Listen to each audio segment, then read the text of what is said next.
आज अपन स्टार्ट करते हैं बेटा आयोनिक इक्विलिब्रियम। इस पे आयंस होंगे बेटा, नंबर ऑफ आयंस और होते हैं। तो उसके अंदर सबसे पहले अपन पढ़ते हैं what is the electrical conductors. तो आज की पढ़ाई है electrical conductivity, electric conductivity and electrolytes, those substance which allow the current, जिसमें से करंट पास हो सकता है, वो क्या होते हैं बेटा, वो होते हैं इलेक्ट्रिक कंडक्टर्स। ठीक है ना।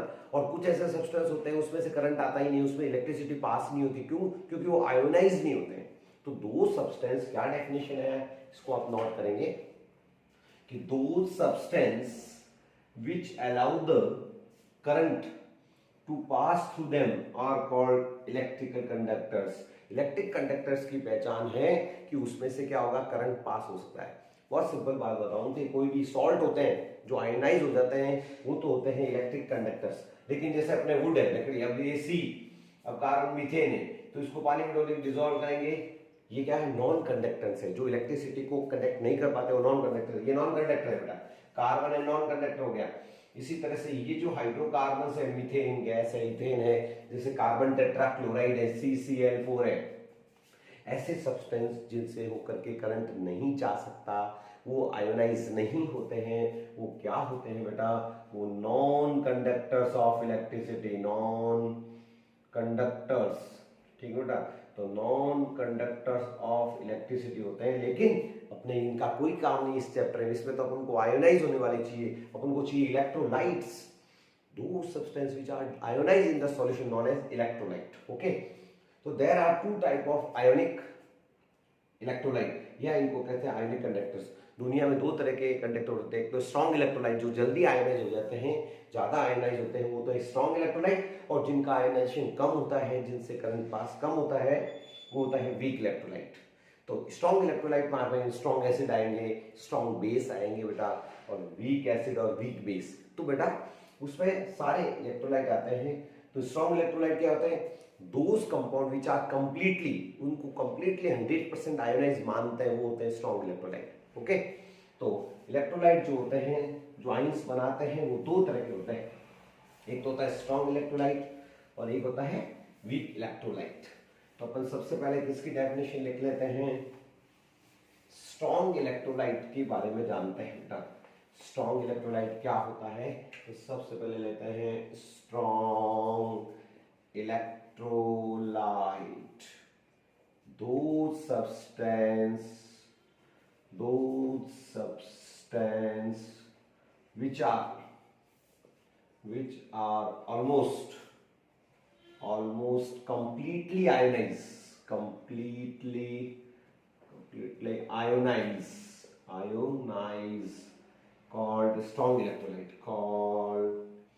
strong electrolyte।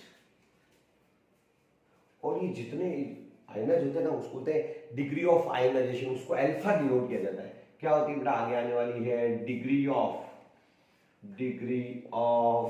Ionisation,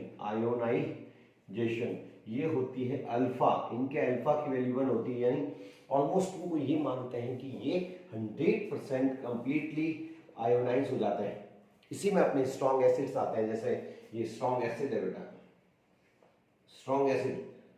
what is acid, acid जानते हो, एसिड जो खट्टे होते हैं, ठीक है ना, कहते हैं ना शावर होते हैं, आयोनाइज होकर H+ देते हैं, जिनमें हाइड्रोजन प्रेजेंट रहता है। जैसे स्ट्रॉन्ग एसिड है sulphuric acid, H2SO4 is the known as sulphuric acid, it is strong acid. Hydrochloric acid, nitric acid, ये सारे एसिड होते हैं जो लिटमस पेपर को, रेड लिटमस पेपर को ब्लू में टर्न कर देते हैं, खट्टे होते हैं, सारे स्ट्रॉन्ग एसिड है। इनको हाथ पे गिर जाए तो जला देते हैं बेटा।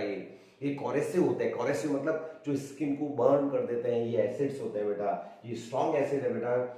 इसी तरह से स्ट्रॉन्ग सॉल्ट, पहले स्ट्रॉन्ग बेस से दोस्ती करो। स्ट्रॉन्ग बेस वो होते हैं जो एल्कलाइन होते हैं, मतलब होता है ना, एक तो खट्टे होते हैं, ये तो साउर होते हैं, ये अल्कलाइन होते हैं। स्ट्रॉन्ग बेस इसमें आ जाएगा बेटा, कौन सा आ जाएगा इसमें, KOH स्ट्रॉन्ग, ठीक है ना, NaOH potassium hydroxide, sodium hydroxide, ये बेस है। एसिड की पहचान क्या है, एसिड वो होते हैं जो क्या देते हैं बेटो, H+ जनरेट करते हैं, और बेस वो होते हैं जनरली जिनके पास क्या होता है, OH- देते हैं।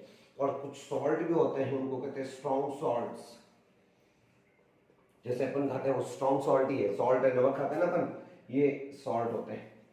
जब एसिड और बेस रिएक्ट करते हैं तो वो सॉल्ट फॉर्मेशन करते हैं, NaCl, sodium chloride, potassium chloride, ठीक है ना। ये सारे जो है क्या है, स्ट्रॉन्ग सॉल्ट्स होते हैं। तो स्ट्रॉन्ग वो होते हैं जो कंप्लीटली आयोनाइज हो जाते हैं, that is called strong electrolyte. दूसरे क्या होता है, वीक इलेक्ट्रोलाइट। वीक इलेक्ट्रोलाइट वो होते हैं जो क्या होता है, लेस आयोनाइज होते हैं। तो फिर पढ़ेंगे अपन weak electrolyte, those substance which are less ionized called weak electrolyte, और वीक इलेक्ट्रोलाइट में वीक एसिड आता है। इनका अल्फा जो होता है ना बेटा, अल्फा डिग्री ऑफ डिसोसिएशन इसका तो 1 होता है ऑलमोस्ट। इनका जो अल्फा बड़ा होता है का अल्फा एक्चुअली इनका बहुत कम, लेस देन 1 नहीं होता है, बहुत छोटा होता है, ठीक है ना। उनको कहते हैं वीक इलेक्ट्रोलाइट। एग्जांपल्स अपन यदि लिखना चाहें इसका तो कुछ वीक एसिड्स होते हैं, कुछ वीक बेस होते हैं, उन सबसे दोस्ती कर लेते हैं। तो वीक एसिड्स जो होते हैं बेटा वो देखना आपके वीक एसिड तो हो गए, वीक बेस, वीक अपन एसिड लेते हैं पहले ना, वीक एसिड ये तो है स्ट्रॉन्ग एसिड। वीक एसिड से दोस्ती करो आप, ये अपने इथेनोइक एसिड, इसको एसिटिक एसिड बोला जाता है, एसिटिक एसिड के नाम से जाना जाता है, एसिटिक एसिड। ये वो ऑर्गेनिक एसिड है जो अपने पिकल्स होते हैं, जो अचार वगैरह में डालते हैं, वो इथेनोइक एसिड है, फेमस है, ठीक है ना, वीक एसिड में आता है बेटा। इसी तरह से आपके हाइड्रोजन साइनाइड है, ये अपने वीक एसिड में आता है, जो लेस आयोनाइज होते हैं, ठीक है ना। It is the bad conductor of electricity. Weak electrolyte मतलब जो कम आयोनाइज होते हैं इनकी, ठीक है ना। इसी तरह से वीक बेस के अंदर अपने ले लेते हैं अमोनियम हाइड्रोक्साइड। इसी तरह से जो अपने लाइम होता है, चूना मतलब लाइम, कैल्शियम हाइड्रोक्साइड, ये बेस की पहचान है। बेस की पहचान क्या है बेटा, AOH। इसी तरह से वीक सॉल्ट्स भी होते हैं,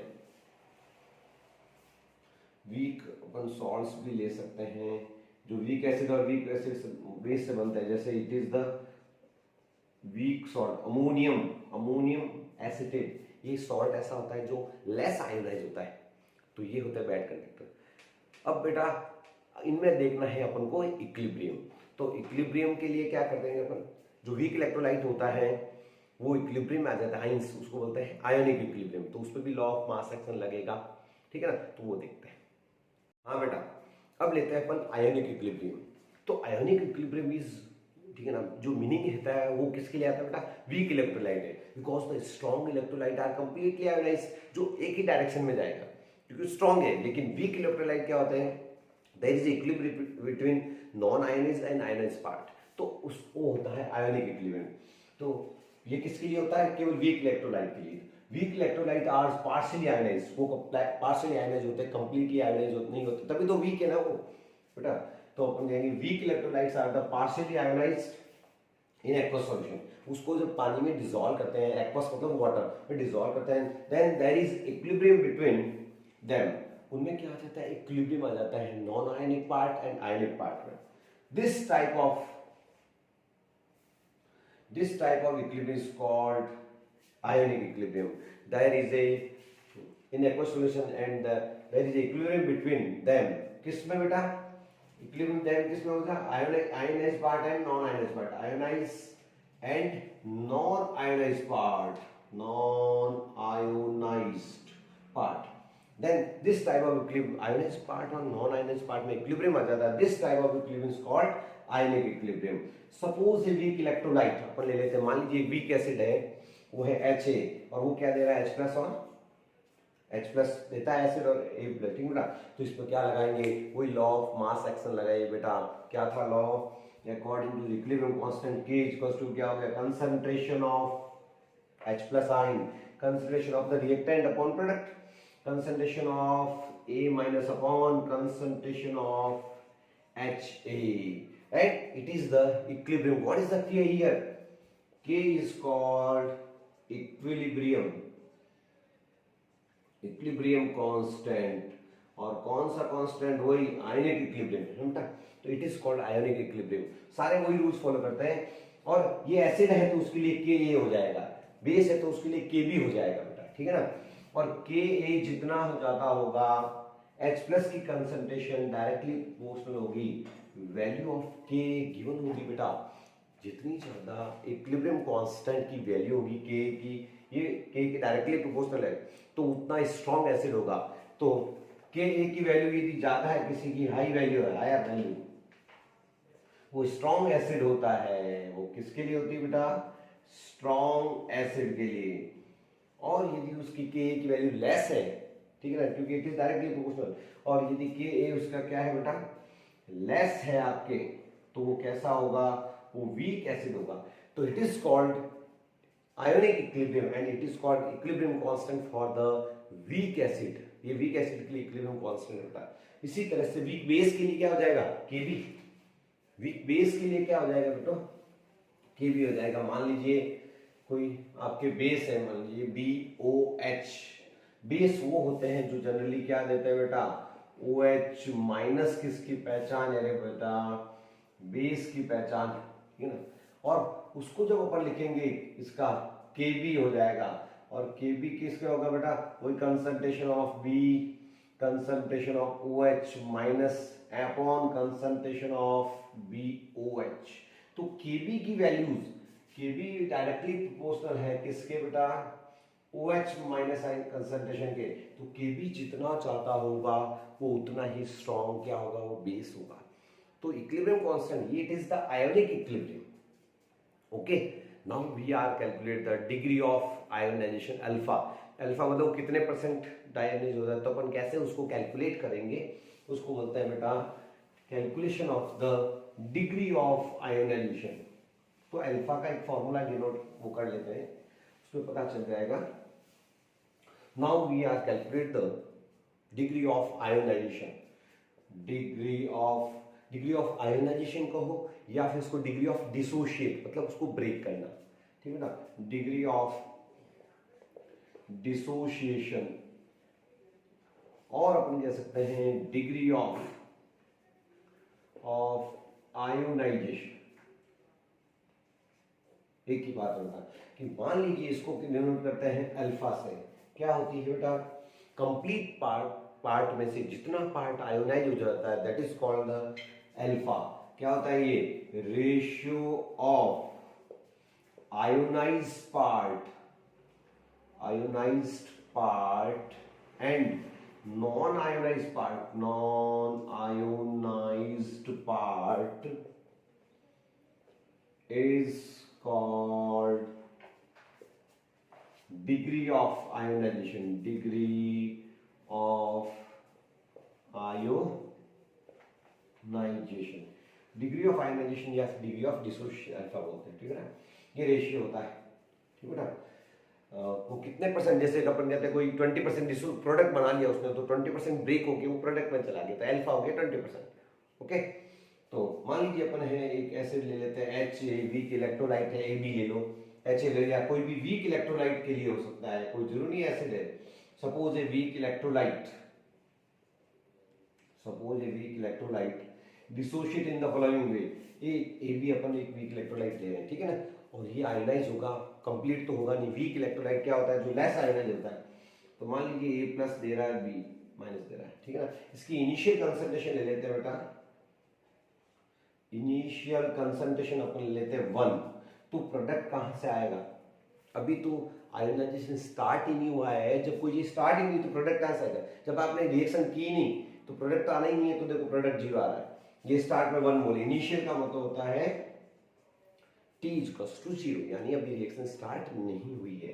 तो बेटा अब लेते हैं अपन एट इक्विलिब्रियम। आप इक्विलिब्रियम में पढ़ रहे हो, इक्विलिब्रियम सब, ठीक है ना।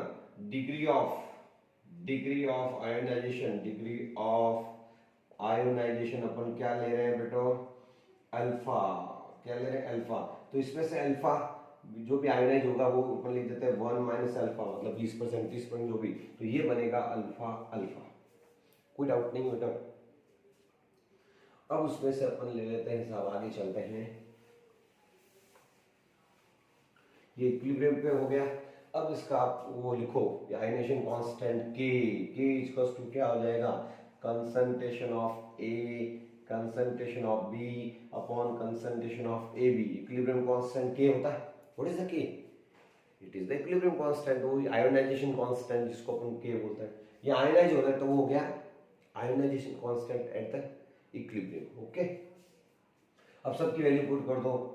और उससे पहले एक चीज बताओ मुझे कि एक्टिव मास कंसंट्रेशन क्या होती है, कंसंट्रेशन क्या होती है बेटा, कंसंट्रेशन निकलती है 1 माइनस अल्फा से डिवाइड कर दो volume, number of moles at, ठीक है ना, पर लीटर ऑफ वॉल्यूम। तो इसको वॉल्यूम से डिवाइड करेंगे अपन, तो अपन वॉल्यूम से डिवाइड कर दो alpha by V, alpha by V. एक चीज सीखो कि 1 बाई वी को वो सी के कंसंट्रेशन की रेसिप्रोकल होता है। वॉल्यूम हमेशा कंसंट्रेशन से क्या क्या होता है, रेसिप्रोकल।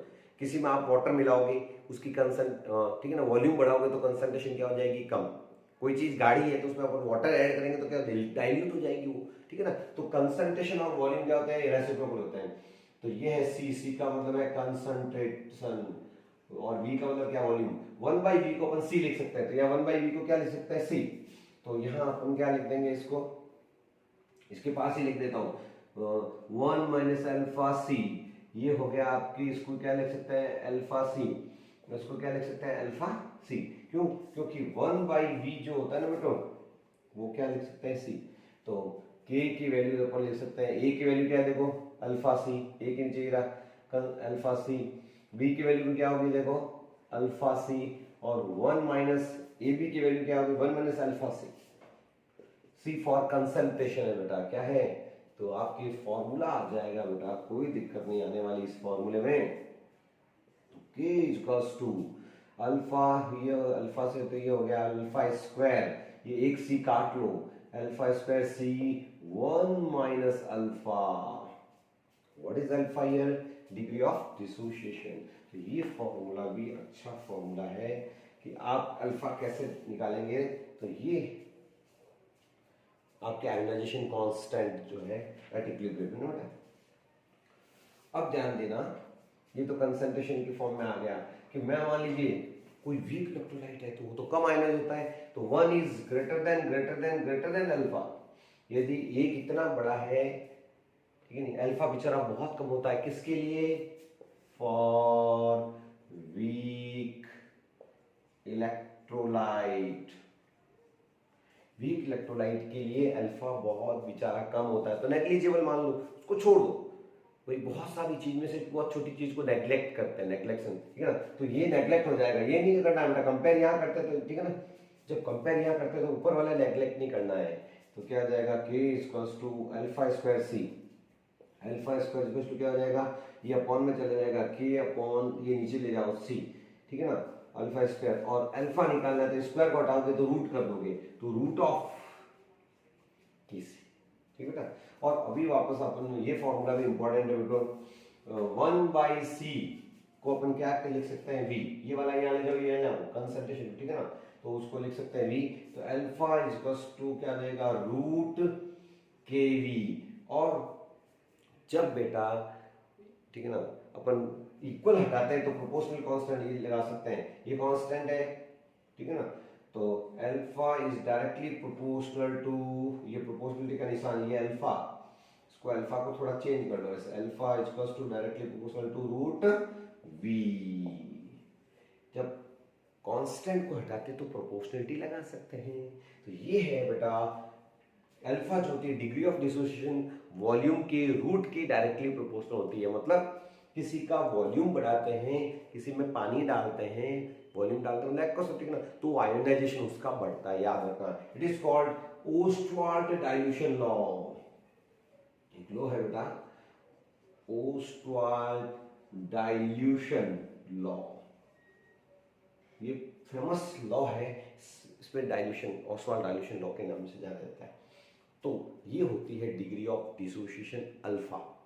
इसको कौन कौन से फैक्टर अफेक्ट कर रहे हैं साफ दिख रहा है देखो, एक तो कंसंट्रेशन, फैक्टर अफेक्टिंग अल्फा में कंसंट्रेशन ज्यादा होगी तो डिग्री ऑफ डिसोसिएशन कम होगा, उसका आयोनाइजेशन क्या होगा, कम होगा, और वो वीक इलेक्ट्रोलाइट होगा। कंसंट्रेशन ज्यादा होती तो उसमें इलेक्ट्रिसिटी कंडक्ट नहीं करेगी, उसकी सॉल्युबिलिटी भी क्या होगी, वो आयनाइज ही नहीं होता, कम होगी।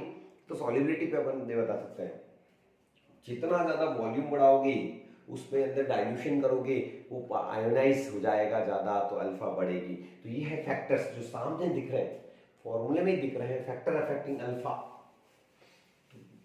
तो बेटा फैक्टर अफेक्टिंग की बात करना चाहते हैं, alpha factors affecting alpha. What is alpha? Degree of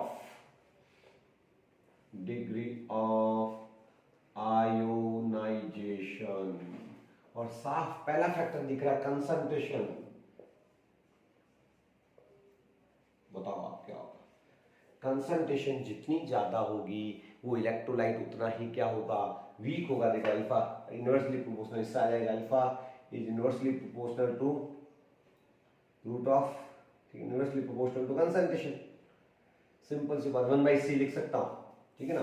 तो कंसंट्रेशन के क्या इनवर्सली प्रोपोर्शनल है, तो अपन लिखेंगे इनवर्सली का मतलब क्या है, एक बढ़ता है तो दूसरा कम हो जाता है, इनवर्स है ना। तो अपन लिखेंगे when concentration increase, ये बढ़ाओगे तो कम हो जाएगा, concentration increase, ठीक है ना। अल्फा यानी डिग्री ऑफ आयोनाइजेशन डिक्रीज। तो क्या होगा, अल्फा जब कम होगा तो नंबर ऑफ आयंस कम होंगे, तो वो बैड कंडक्टर ऑफ इलेक्ट्रिसिटी होगा, उसकी सॉल्युबिलिटी जो डिसॉल्व होगा, आयनाइज वो ब्रेक नहीं होगा, वो क्या होगा, पकड़ के रखेगा आयंस को। Degree of ionization decrease, less, number of ions also less, number of ions, वो ब्रेक ही नहीं होगा तो नंबर ऑफ आयंस कम होंगे, number of ions less, and it show bad conductivity, it show weak, it can behave like a weak electrolyte, show weak conductivity, weak solubility पे अपन कहेंगे, अब solubility पढ़ने वाले हैं अपन, ठीक बेटा। तो दूसरा एक और फैक्टर देखो, तो पहला फैक्टर तो कौन सा है, कंसंट्रेशन बढ़ेगी तो आयोनाइजेशन कम होगा, डिग्री ऑफ आयोनाइजेशन लेस होगा। दूसरा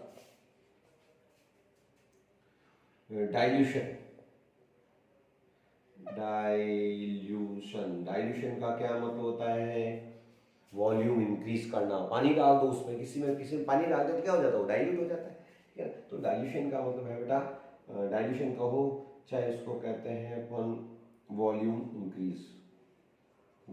इंक्रीज करना है। और अभी पढ़ा है अपन ने, अल्फा इज डायरेक्ट, ठीक है ना, directly proportional to root V. जितना ज्यादा वॉल्यूम बढ़ाओगे उसको डाइल्यूट करोगे, अल्फा बढ़ेगा और नंबर ऑफ आयंस बढ़ेंगे तो कंडक्टिविटी बढ़ जाएगी, ठीक है बेटा। ऑन डाइल्यूशन वॉल्यूम इंक्रीज्ड, पानी डालोगे तो क्या होगा, सॉल्यूशन का वॉल्यूम इंक्रीज होगा, number alpha also increase, alpha what is alpha, degree of ionization. Alpha मतलब हो गया बेटा ionization increased, and number of ions increase,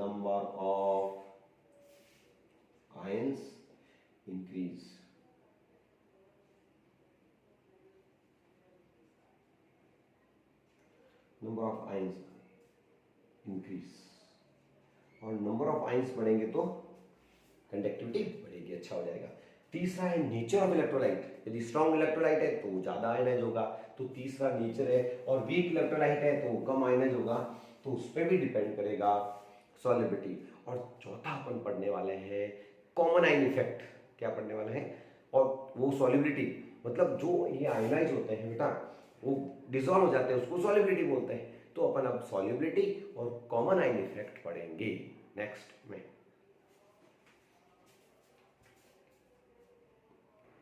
हाँ बेटा, तो सॉल्युबिलिटी, अब वाटर सॉल्युबल कौन होगा बेटा, कि जो उसके अंदर आयनाइज होगा, तो हम स्टडी करते हैं सॉल्युबिलिटी। जैसे कोई चीज है बेटा, जैसे नमक है, नमक वाटर में तो डिसॉल्व हो जाता है, और इसकी फंडामेंटल क्लियर है, इसमें कंसेप्ट क्लियर होना चाहिए कि लाइक डिसॉल्व लाइक, कौन डिसॉल्व होता है, सेम नेचर होता है तो ही वो डिसॉल्व होता है बेटा, ठीक है ना। जैसे अपन सिंपल ले लेते हैं, सॉल्ट है अपना, अब सॉल्ट जो है ऑयल में डिसॉल्व नहीं होगा, सॉल्ट ले लें, ऑयल ले लेते हैं, ठीक है ना, तेल ले लेते हैं, उसमें कैसे डिसॉल्व होगा।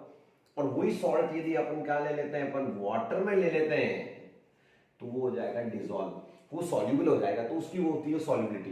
तो सॉल्युबिलिटी कब होती है, like dissolve, same nature of electrolyte, ये भी आयोनिक नेचर का होना चाहिए, ये भी ठीक है ना, सेम नेचर होता है, तो वो क्या होते हैं, इंटरेक्ट कर जाते हैं। तो एक कंसेप्ट तो ये होना चाहिए क्लियर कि लाइक डिसॉल्व लाइक, ये भी लाइक है मतलब पोलर, और ये भी कैसा है, पोलर सॉल्वेंट, तो सेम नेचर होता है तो ही डिसॉल्व होते हैं। ये देखो डिसॉल्व होता है सॉल्युबल ना, और डिफरेंट नेचर है, ऑयल का नेचर कैसा है, नॉन पोलर्स होते हैं, चार्ज नहीं होता है, जिसके ऊपर चार्ज नहीं होता तो डिसॉल्व कैसे होगा, सेम नेचर नहीं, इसका नेचर तो है पोलर आयनिक नेचर, यानी प्लस माइनस चार्ज है इसके ऊपर, लेकिन इनके ऊपर ऑयल के ऊपर कोई चार्ज नहीं होता है, प्लस माइनस कुछ भी नहीं होता है, तो आयोनाइजेशन नहीं होता है बेटा। तो बस अब पढ़ेंगे अपन सॉल्युबिलिटी क्या होती है एट कांस्टेंट टेम्परेचर, क्यों, क्योंकि टेम्परेचर बढ़ा देंगे तो बॉन्ड ब्रेक हो जाएगा, उसकी सॉल्युबिलिटी बढ़ जाएगी, तो उसको चेंज कैसे मेजर करेंगे, तो at constant temperature the mass of solute, जो चीज मिक्स कर रहे हैं, द मास ऑफ सॉल्यूट और electrolyte dissolve in 100 gram of solvent, ये 100 पे डिसाइड होती है, 10% सॉल्युबल है तो 100 ग्राम तो क्या हो जाएगा, सॉल्वेंट ना, 100 gram of solvent is called solubility. Solvent के 100 ग्राम में वो कितना सॉल्यूट डाला हुआ है, वो कितना डिसॉल्व हो गया है, वो है सॉल्युबिलिटी।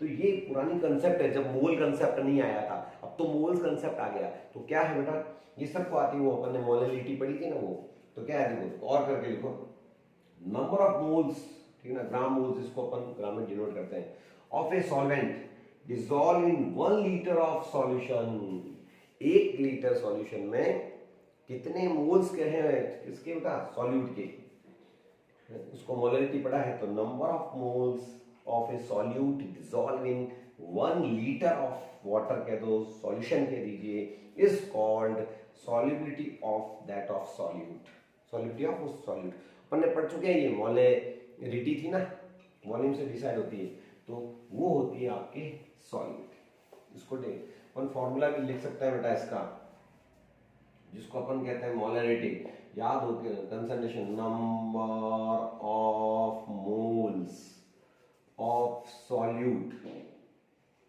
और volume in litre, volume in litre, 1 litre में अपन कितने मोल्स होते हैं वो डिसॉल्व, वो होती है मोलैलिटी, है ना, वो उसको मोलैलिटी कहो चाहे सॉल्युबिलिटी कहो, एक ही बात है बेटा। तो सॉल्युबिलिटी भी अपन कह सकते हैं, मोलैलिटी, ये सब क्या है, ये जो डिसॉल्व होते हैं वो सॉल्युबिलिटी होती है। अब उनकी कंसंट्रेशन की यूनिट्स है कि वो सॉल्युबल हुआ है, कितना सॉल्युबल हुआ है, कितने मोल्स उसके डिसॉल्व हो गए, तो वो होती है सॉल्युबिलिटी।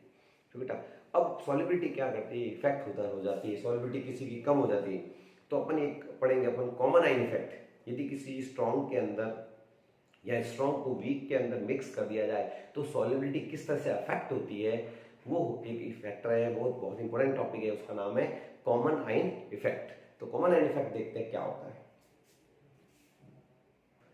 हाँ बेटा, अब अपन पढ़ते हैं सॉल्युबिलिटी को इफेक्ट करने वाला common ion effect. Common ion effect में करना क्या है आपको, ठीक है ना, we take a weak electrolyte and add a strong electrolyte in it. एक वीक इलेक्ट्रोलाइट में स्ट्रॉन्ग इलेक्ट्रोलाइट मिलाएंगे जिसमें 1 आयन कॉमन होना चाहिए, एक कॉमन आयन लेंगे, तो उसका इफेक्ट क्या पड़ता है वो अपन देखेंगे। तो कॉमन आयन क्या करते हैं बेटा, जो इक्विलिब्रियम को शिफ्ट कर देता है बैकवर्ड साइड में, देन सॉल्युबिलिटी डिक्रीजेस। तो सिंपल इसका आंसर है due to presence of common ion the solubility of the weak electrolyte decreases। यानी वीक इलेक्ट्रोलाइट जो आयनाइज होता था कम होता है, लेकिन वो और भी क्या होगा, स्टॉप हो जाएगी रिएक्शन, और वो क्या होगा बेटा, आयनाइजेशन बिकम स्टॉप कह सकते हैं, या आयनाइजेशन इक्विलिब्रियम शिफ्ट हो जाएगा बैकवर्ड। कैसे, आइए देखते हैं, कंसीडर करते हैं। तो कॉमन आयन इफेक्ट क्या होता है, ये फैक्टर वास्तव में सॉल्युबिलिटी को इफेक्ट करता है। कॉमन आयन करता क्या है, सॉल्युबिलिटी कम करेगा। कैसे करता, देखो। तो if we consider ionization of weak electrolyte, अपन एक वीक इलेक्ट्रोलाइट लेना है, अपन को कमजोर है पहले से ही, जो कम आयनाइज होता है इक्विलिब्रियम में प्रेजेंट रहता है। से AB it ionize in the following way, एक इक्विलिब्रियम जो है इस तरह से आयनाइज हो रहा है, AB जो है बेटा A प्लस दे रहा है B माइनस। अपन सबसे पहले इसका आयोनाइजेशन कांस्टेंट लिख दीजिए। क्या होता है आयोनाइजेशन कांस्टेंट K, कैसे लिखते हैं बेटा, कंसंट्रेशन ऑफ, ये ब्रैकेट क्या है, वो concentration of the A plus and concentration of B minus upon में क्या आ जाएगा, कंसंट्रेशन ऑफ AB। तो ये है इसका आयोनाइजेशन कांस्टेंट, इसके डायरेक्टली प्रोपोर्शनल है। ये अभी इक्विलिब्रियम में है, इसका मतलब है कि रिएक्शन चल रही है डायनेमिकली, ठीक है ना। इक्विलिब्रियम का मतलब है जितने टाइम में रिएक्टेंट जा रही है उतने टाइम में वापस आ रही है, इट इज इक्विलिब्रियम। अब अपन क्या करते हैं, इसमें स्ट्रॉन्ग इलेक्ट्रोलाइट मिलाते हैं। तो now we add a strong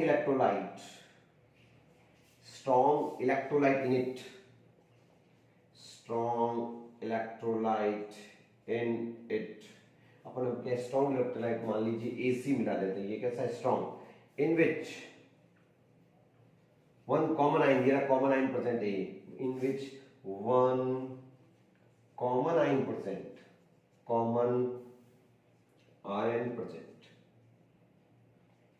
इसमें कॉमन आयन प्रेजेंट है। ये कॉमन आयन बदमाश क्या करता है देखना, इसका इफेक्ट पड़ेगा, वो क्या इफेक्ट पड़ता है तो देखते हैं बेटा।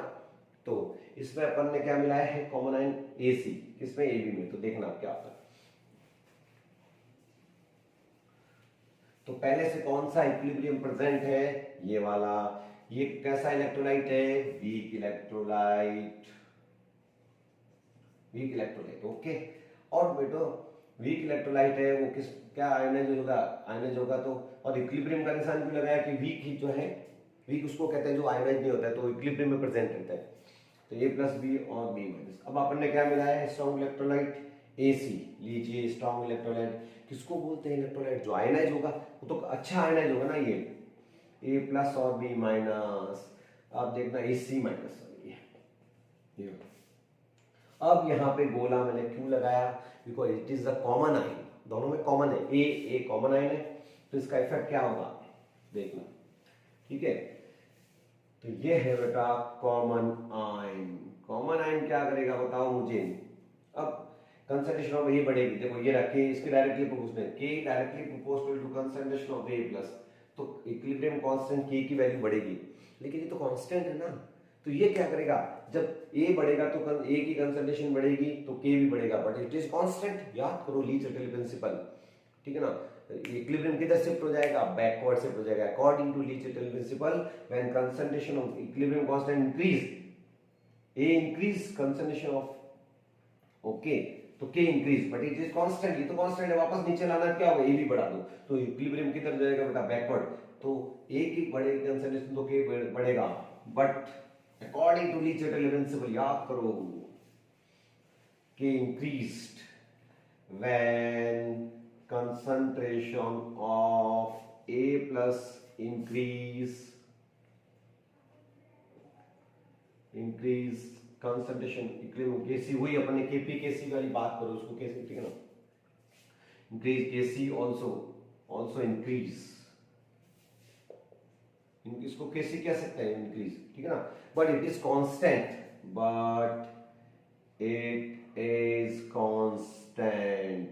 And according to Le Chatelier principle, याद कीजिए इक्विलिब्रियम का कांसेप्ट ही वही है, अकॉर्डिंग टू ली-चटर्टल प्रिंसिपल,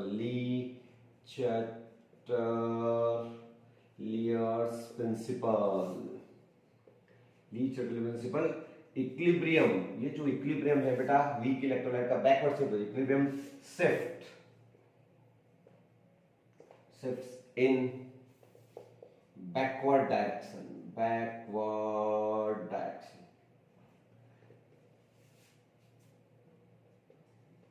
तो रिएक्शन जो आगे जा रही थी वो कॉमन आयन डालने से क्या होगा, पीछे आ जाएगी, ठीक है ना, और पीछे आने से इक्विलिब्रियम स्टॉप हो जाएगा, equilibrium become stop, backward direction and forward direction stop, और क्या हो जाएगा, equilibrium shift in the backward direction, ये in the backward direction, equilibrium back होगा, तो बेटा आयनाइज किधर हो रहा है, कोई चीज सॉल्युबिलिटी कब बढ़ती है, जो वो आयोनाइज होना चाहिए, और ये रिएक्शन कहां जा रही है, बैकवर्ड जा रही है, तो ionization become decreases, solubility also decreases, तो backward direction and ionization become stop, ionisation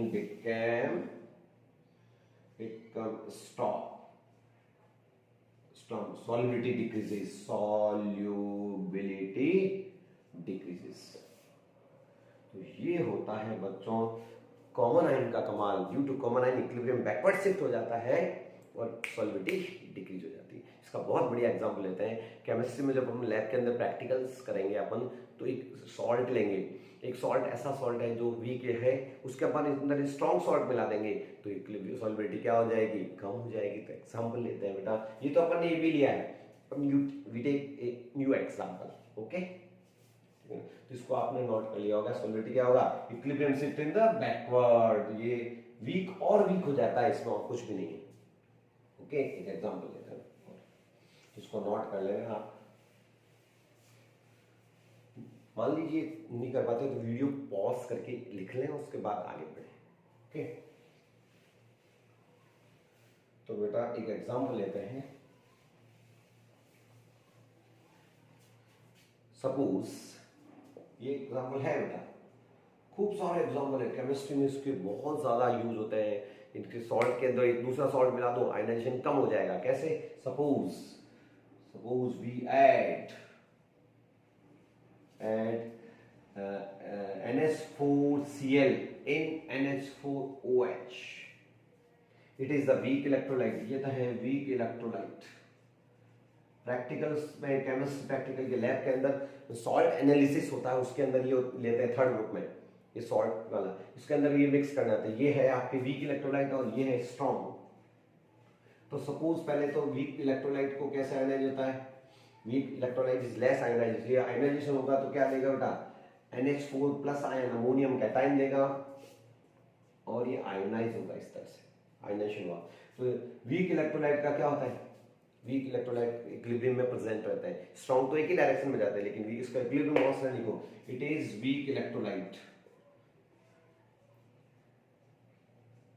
okay, और ये क्या देगा बेटा, के, इसका इक्विलिब्रियम कांस्टेंट के कैसे लिखोगे आप, केपीकेसी कैसे लिखते थे अपन, प्रोडक्ट की कंसंट्रेशन अपॉन ये, पहले तो ये OH की कंसंट्रेशन अपॉन में जाएगी NH4OH की कंसंट्रेशन, नो डाउट। ओके, अब वी ऐड, अब इसमें क्या करो, स्ट्रॉन्ग इलेक्ट्रोलाइट मिला दो। नाउ वी ऐड NH4Cl, यहाँ ऊपर ले लेता हूँ, ये रहा NH4Cl की प्रेजेंस में मिलाया, मिला दिया जाए तो क्या होगा, NH4 प्लस आ जाएगा, Cl माइनस आ जाएगा बेटा, और ये कॉमन आयन आ गया। देखो कॉमन मतलब एक जैसे दोनों, है ना। Now we add NH4Cl, it is strong electrolyte,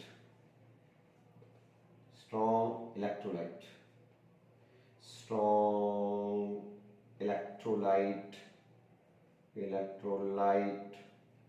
in which one common ion present, common ion देखो ये रहा, कॉमन मिल रहा है, in which one common ion present, तो कॉमन आयन क्या करेगा बेटा, सॉल्युबिलिटी को कम कर देगा। ठीक है, ये बढ़ेगा कि इसकी कंसंट्रेशन बढ़ी, ये नहीं देखो, तो ये भी बढ़ा, लेकिन ये बढ़ना तो नहीं चाहिए, इक्विलिब्रियम शिफ्ट कर लेगा। तो ये क्या होगा, NH4OH की कंसंट्रेशन बढ़ेगी, ये कहाँ बढ़ रही है, देखो इधर बैकवर्ड, ये इधर तो ब्रेक हो रहा है आयनाइजेशन, और इधर बन रहा है, इसकी कंसंट्रेशन बढ़ानी है, देखो, तो ये वापस क्या हो जाएगा, कम हो जाएगा, और इक्विलिब्रियम कहाँ शिफ्ट होगा, बैकवर्ड। तो सॉल्युबिलिटी क्या हो जाएगी, डिक्रीजेस। तो due to common ion solubility always decreases. ये आपको आंसर देना है इसका, फाइनली निष्कर्ष है present one common ion present due to this equilibrium, वो याद, वो मेन लीचर ट्रिलियन प्रिंसिपल में है बेटा, due to this equilibrium shifts in backward direction, तो ionization become stop and backward direction started here, और बैकवर्ड डायरेक्शन में वो आयनाइजेशन स्टॉप हो जाता है, और आयनाइजेशन स्टॉप मतलब सॉल्युबिलिटी स्टॉप, सॉल्युबिलिटी कम हो जाएगी। ठीक बेटा, डायरेक्शन बैकवर्ड से सॉल्युबिलिटी डिक्रीजेस, सॉल्युबिलिटी डिक्रीज। तो ये थी आज की पढ़ाई। नेक्स्ट अपने जब भी वीडियो आएगा वो आएगा एसिड बेस वाला वीडियो करेंगे। ओके।